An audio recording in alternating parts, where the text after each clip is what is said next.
চোখ দিয়ে পানি পড়ার মতো একটি ঘটনা। 3 দিন হলো হযরত মুহাম্মদ সাল্লাল্লাহু আলাইহি ওয়াসাল্লাম মদিনাতে নেই। কেউ জানেন না নবীজি কোথায়। ওমর ফারুক রাদিয়াল্লাহু আনহু তাআলা মুক্ত তরবারি হাতে ঘোষণা দিলেন, যদি নবীজির কোনো কিছু হয় তবে আমি ওমর বলছি, মক্কায় একটা মুনাফিকও থাকবে না। এদিকে আবু বকর রাদিয়াল্লাহু বলেন, থামো ভাই, চলো নবীজির খোঁজ করি। দুজনে মদিনা থেকে মক্কার উদ্দেশ্যে রওনা হলেন। মরুভূমি পেরিয়ে পাহাড়ের এলাকাগুলোতে আসলেন। একটু দূরে দেখলেন এক রাখাল দাঁড়িয়ে আছে। আবু বকর রাদিয়াল্লাহু ও ওমর ফারুক রাদিয়াল্লাহু রাখালকে জিজ্ঞাসা করলেন, তুমি কি মুহাম্মদ সাল্লাল্লাহু আলাইহি ওয়াসাল্লামকে দেখেছো? রাখাল উত্তরে বলল, আমি মুহাম্মদ সাল্লাল্লাহু আলাইহি ওয়াসাল্লামকে চিনি না এবং আপনাদেরও চিনি না। তবে ওই পাহাড়ের উপরে একজন লোক ইয়া উম্মতি বলে কাঁদছেন।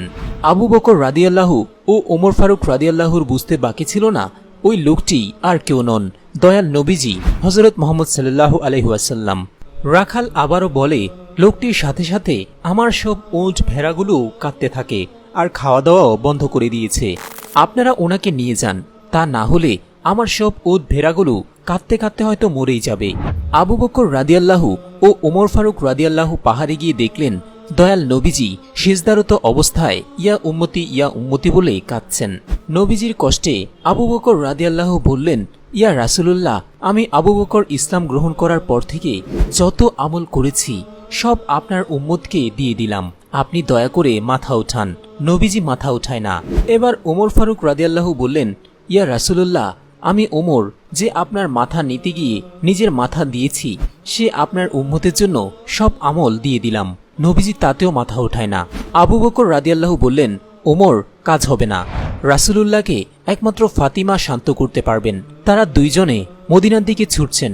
পথে হযরত আলী রাদিয়াল্লাহুর সাথে দেখা হয়। হযরত আবু বকর ও ওমর রাদিয়াল্লাহু বললেন, সামনে গিয়ে লাভ নেই, রাসূলুল্লাহ সাল্লাল্লাহু আলাইহি ওয়াসাল্লামকে শান্ত করতে ফাতিমাকেই লাগবে। এবার তিনজনে ফাতিমার বাড়ির সামনে আসলেন। আলী রাদিয়াল্লাহু ফাতিমাকে ডাক দিলেন। ফাতিমা বাইরে আসে স্বামীর চেহারা দেখে বললেন, আপনাকে এমন দেখাচ্ছে কেন? তবে কি মক্কার মুনাফিকরা আমার আব্বাজানকে মেরে ফেলেছে? আলী রাদিয়াল্লাহু বললেন, তুমি তাড়াতাড়ি চলো। নবীজি ইয়া উম্মতি বলে কাঁদছেন আর মাথা উঠাচ্ছেন না। ফাতিমা দৌড়ে গেলেন।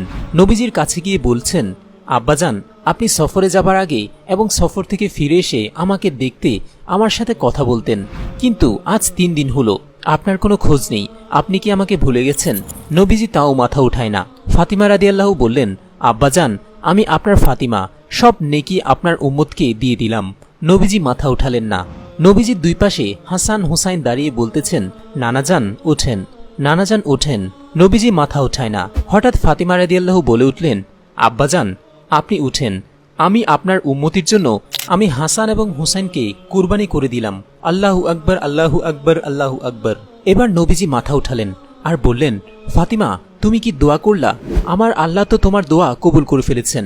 নবী রাসূল সাহাবীদের রক্ত ঝরানোর কারণেই সেই দিন আজ আপনার আমার কাছে আসতে পেরেছে।